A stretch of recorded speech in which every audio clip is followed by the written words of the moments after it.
Do it. Ladies and gentlemen, woo, we've made it. Greg and Bruce, we are live here at Finger Lake, mile 123. And as you can tell, we are on the Iditarod Trail. How do you know that? Because the weather has changed. It was a balmy day today in Willow. Just a really beautiful Chamber of Commerce kind of day. We get out here to Finger Lake. It may look beautiful. I hope you can tell behind us the wind is howling, Bruce, and the snow is blowing. And what's that mean other than it's colder? Well, what it means is planes aren't flying, but we got in with our great pilot, and it actually was a pretty good flight. But what that means, the direction this is blowing, is the mushers are going to be coming up into the Alaska range, and this wind is blowing out of the range, so it's going to be on their nose. So they're going to get a little challenge right from the get-go here. But on the lake that we're on, and it may not be the case the whole way here, the wind is actually packing down the trail pretty good. So I don't think it's going to be a deterrent to the dogs traveling at all, but it's going to be a little bit more of an aggravation to the mushers. They'll try and find places to rest on a bend or by a bluff that is blocking the wind. Like we're kind of in one of those. You can see we have our hoods up and our ruffs on because it's blowing, but if you go out behind this point from us, it's really blowing. And Tom, then you can just bend your right and just see the snow blowing in this little mound to our left. It'll be screen right. And you can tell there the wind. And it was evident when we were flying in here tonight. It was really calm leaving Willow, but we were at a headwind, but you could see up on these ridge lines, you could see blowing snow on the way in. So we knew that it was going to be windy when we got up here, and of course the reports from the pilots. But ladies and gentlemen, what a day on the Iditarod Trail. I am so excited about what happened today. Tom Chartrand flying that drone for our live coverage. Art Aldrich directed and produced today from Willow, and I think the coverage, we were really proud of it as a team. And you see the live shots from our Snow Machine crews already, Snow Machine 1 and Snow Machine 2. You've got, it's Matthew Marks. Who's Matthew? Matthew's with Christian Schlicht of White Mountain fame, and then Ty Fulmer and Philip Townsend are out there as well, and they're all busting their humps to bring you live coverage of this race. And I just turned it on there, and I think it was Snow Machine 1 had shots of teams.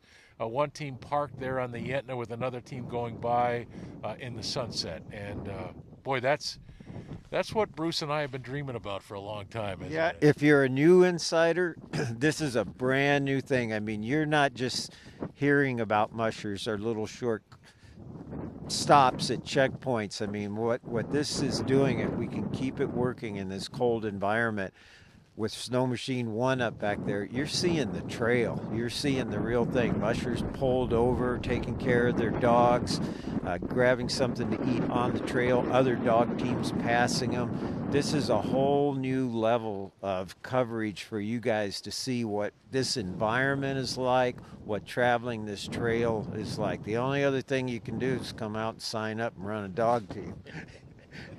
Yes, well, but why would you do that? Now you can sit in the comfort of your own home and watch this race transpire throughout the days to come. 123 miles when the teams get here. Obviously, they're not here yet.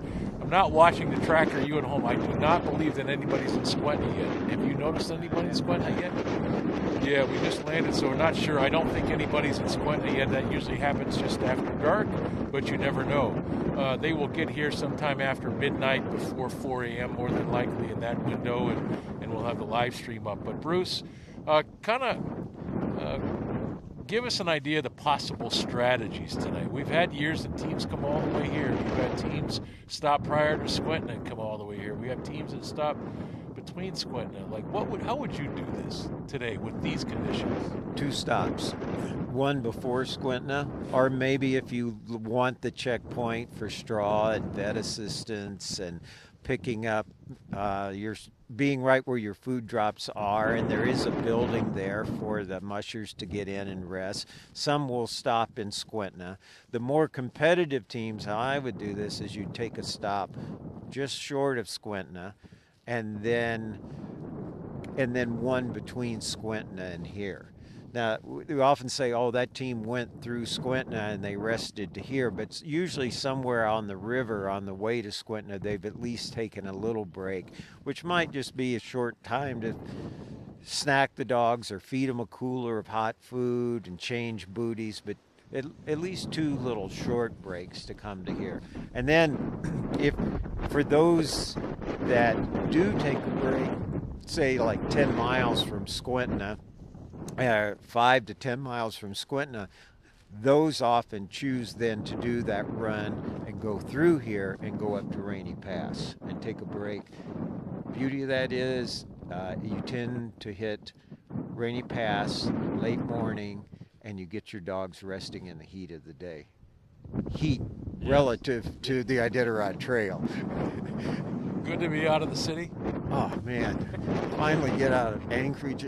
No offense to Anchorage, Yeah, but beautiful place. it's not where I'm used to being. And Greg and I both have just been so jazzed since we got out here on the trail. Most people think it's crazy with the wind blowing, but this is what it's about. And it's, you guys, it's just like flying in here, the Alaska Range, part of Denali, and all the big peaks were glowing. It's, you know, these the Alaska Range is like, you might think of mountains like Tibet, and it's just, and actually I love it. The wind's blowing, and It's actually changing directions. It was not hitting us a moment ago. It was kind of going across the lake behind us. It looks like it's going to rain our backs now. yeah, well, it's trying to get in here and knock over all the camera equipment and everything. But honestly, as a filmmaker, as a storyteller, these are the environments and these are the conditions that you kind of dream of.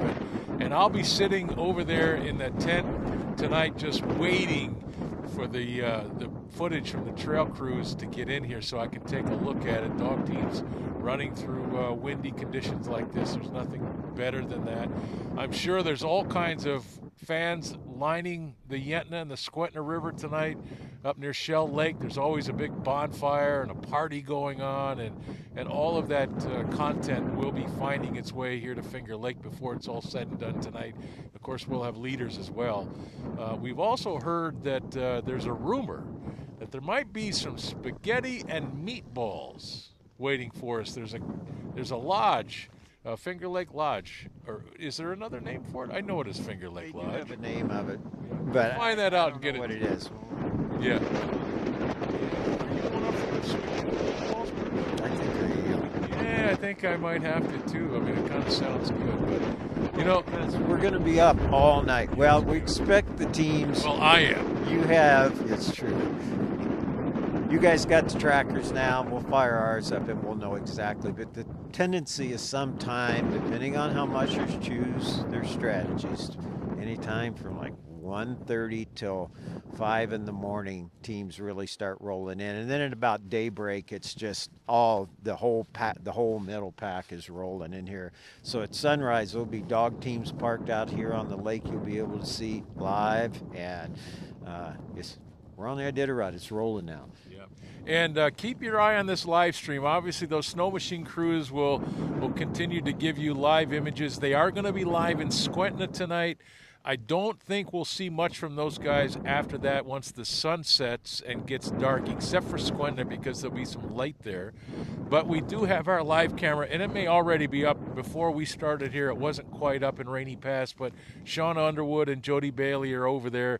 They'll be bringing you live content both tonight and all day tomorrow. So you're going to really see this entire race. And I don't know. I just have to be honest. I'm full of all kinds of pride tonight. Very proud of this team, the way that they attacked the trail day one. We got a long way to go, so we're not celebrating. But, you know, it is.